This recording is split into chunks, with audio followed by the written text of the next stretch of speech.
Buenas, en este video estaremos viendo lo que es un overview, un panorama general sobre lo que es la plataforma Android y vamos a iniciar con lo que es la arquitectura de Android. Es importante que ustedes sepan que Android corre sobre un kernel de Linux basado en la versión 2.6 de este kernel. Además, utiliza una máquina virtual llamada Dalvik. Esta máquina virtual Dalvik está optimizada para trabajar con dispositivos móviles. De igual manera tenemos que el browser, el navegador que está integrado con la plataforma Android, está basado en el motor WebKit, que es uno de los motores de navegación más robustos en lo que es la tecnología mobile en estos momentos. Los gráficos para Android están optimizados basado en el estándar OpenGL. También tenemos que para trabajar con datos, la base de datos que se utiliza para Android es SQLite. SQLite es una base de datos muy robusta para dispositivos móviles que corre incrustada en los dispositivos y sirve para todo tipo de almacenamiento de datos. Por otro lado tenemos lo que es las versiones recientes de Android. Android nace desde la versión 1.5, pero para ya hablar puntualmente de versiones recientes tenemos la versión 2.0 2.1 que se bautizó con el nombre de Eclair. Después pasó por la versión 2.2 que se le conoció mejor con el nombre de Froyo. La versión de Android 2.3 llamada Gingerbread. Esa versión Gingerbread estaba enfocada para dispositivos móviles, para teléfonos. En la versión 3.0 se utilizó el nombre comercial de Honeycomb y este nombre Honeycomb, esta versión servía no solamente solamente servía para lo que es tablets. Hoy en día vemos una fusión, una combinación entre lo que es una plataforma de Android que soporta no solamente un sistema operativo capaz de correr en tabletas, sino también en dispositivos móviles, y es la versión 4.0 que se conoció con el nombre de Ice Cream Sandwich, que es la versión que está actualmente en el mercado.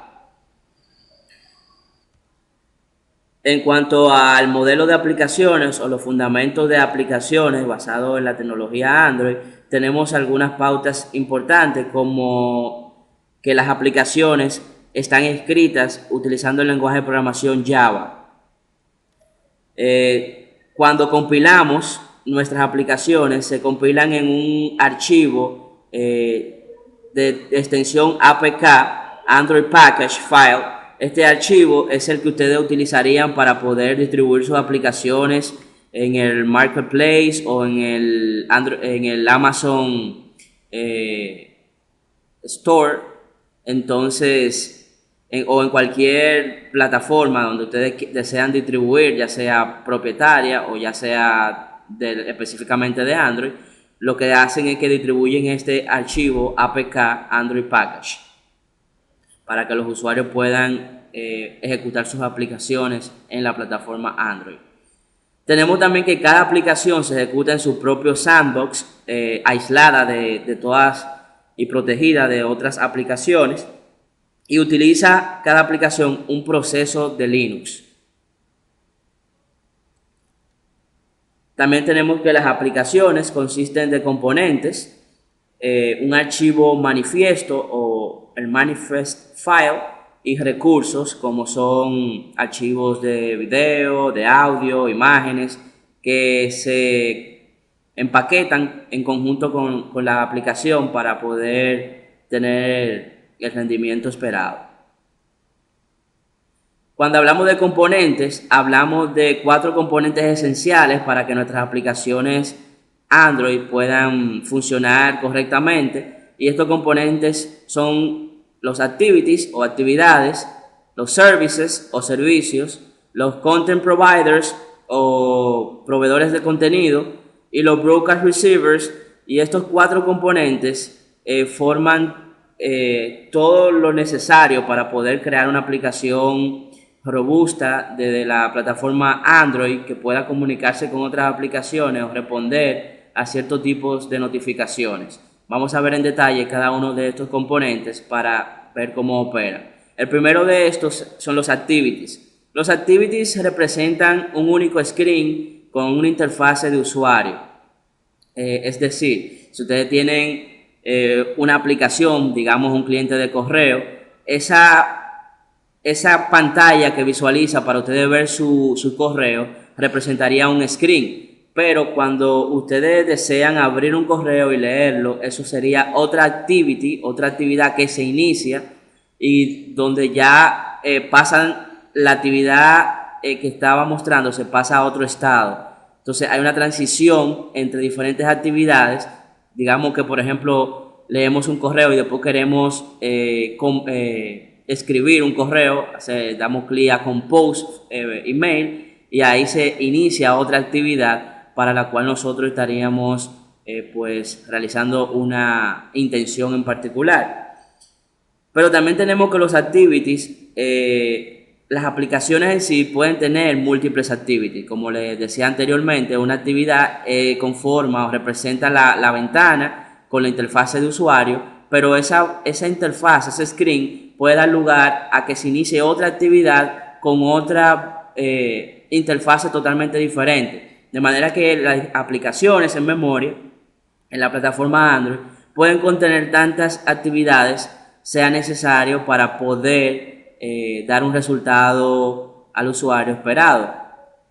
Tenemos también que cuando creamos una nueva actividad, cuando arrancamos, la actual actividad que se encuentra desplegada en el stack se coloca en lo que se llama el backstack, dando lugar a que se posicione el screen que ha iniciado esa actividad en la primera,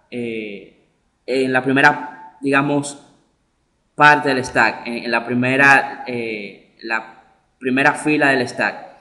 Cuando hablamos de un stack, hablamos de una especie de repositorio de las diferentes ventanas o screen que van a tener lugar en la aplicación, y lo que hacemos es que nos desplazamos por ese repositorio de ventanas mediante la invocación de la ventana a la cual queremos desplazarnos. Entonces, si tenemos una ventana que está visible, pasaría a un estado de pausa para dar lugar a que se inicie, ¿verdad? O se visualice la ventana que queremos mostrar en un momento determinado dentro de la aplicación. Entonces, hay todo un ciclo de vida de las diferentes actividades que se pueden iniciar, y en este stack o esta pila de ventanas, este repositorio, podemos colocar toda la ventana que queremos y solamente una va a ser visible en un momento determinado, pero tendríamos la capacidad de poder navegar entre las diferentes ventanas que han sido cargadas en memoria. También tenemos que la interfaz de usuario puede construirse con XML o desde el lenguaje Java.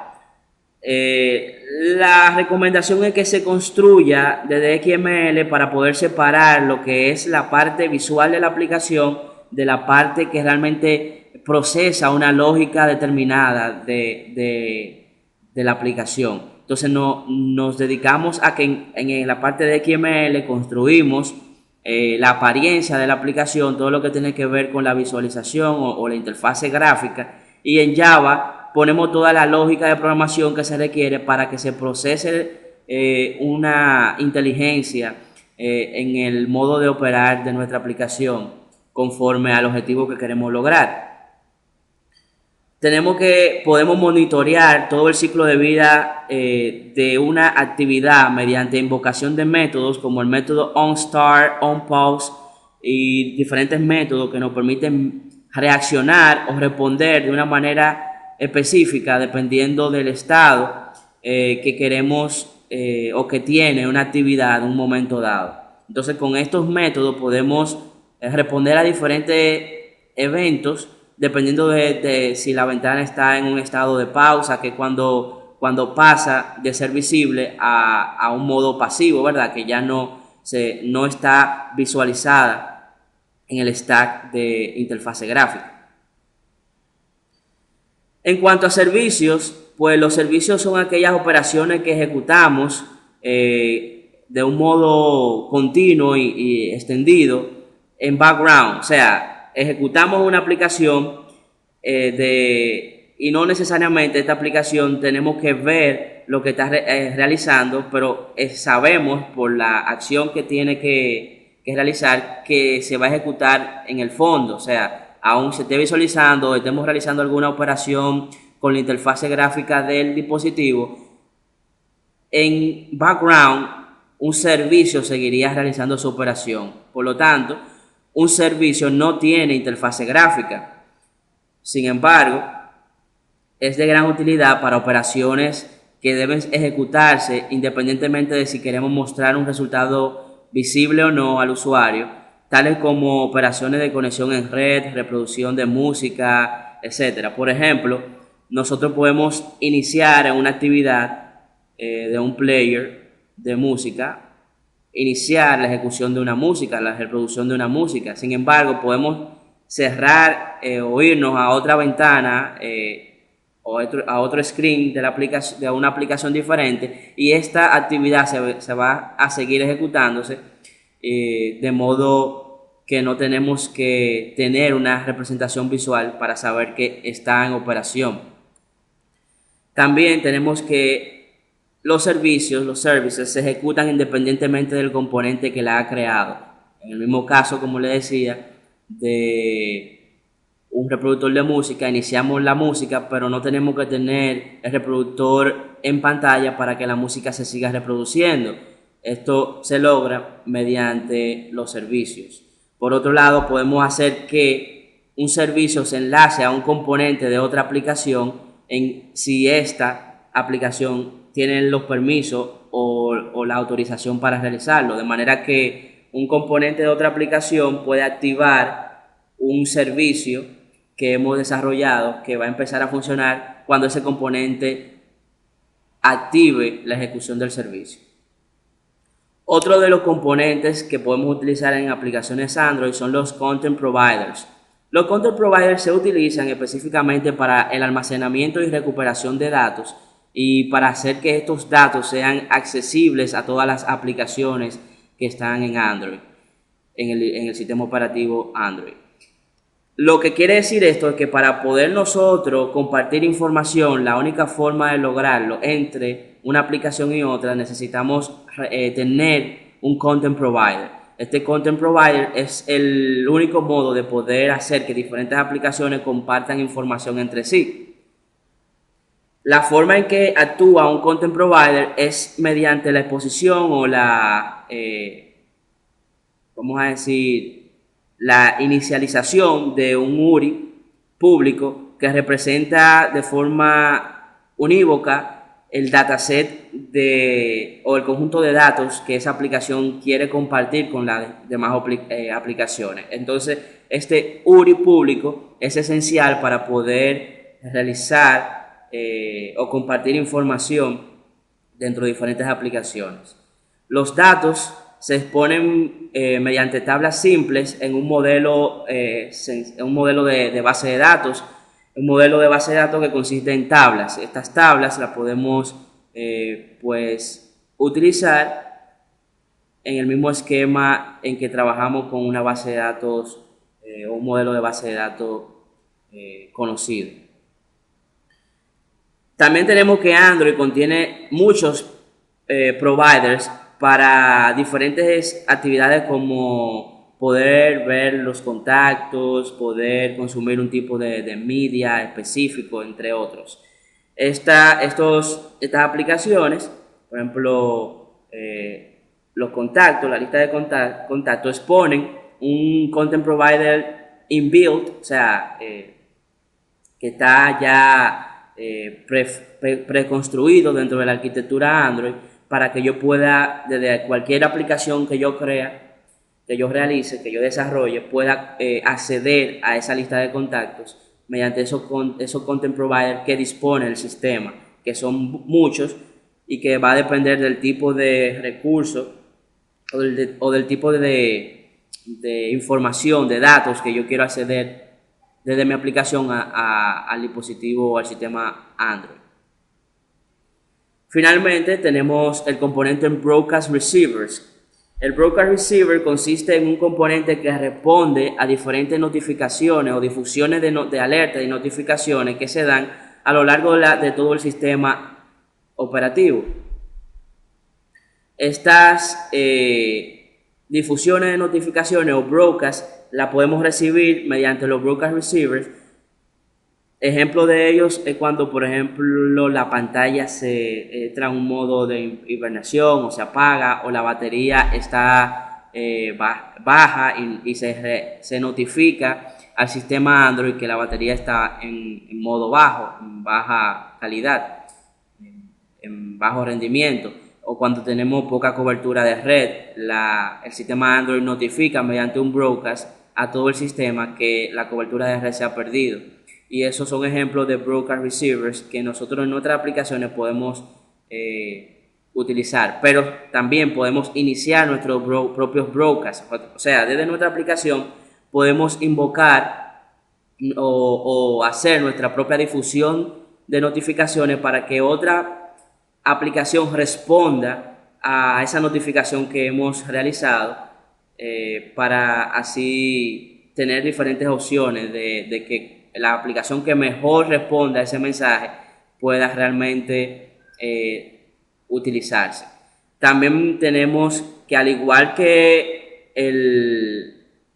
anteriormente mencionábamos, ¿verdad?, que los servicios, los broadcast receivers no contienen una interfase gráfica, de manera que podemos crear notificaciones, y lo que sí podemos hacer es poner una alerta, una notificación en la barra de estado del sistema Android para notificar al usuario que alguna acción se requiere o que algún evento ha sucedido en el sistema, para que él tome las precauciones del lugar o sea alertado de que algo está pasando en su sistema. Entonces, la barra de estado, si nosotros podemos, mediante broadcast receivers, alertar al usuario agregando una notificación en ella.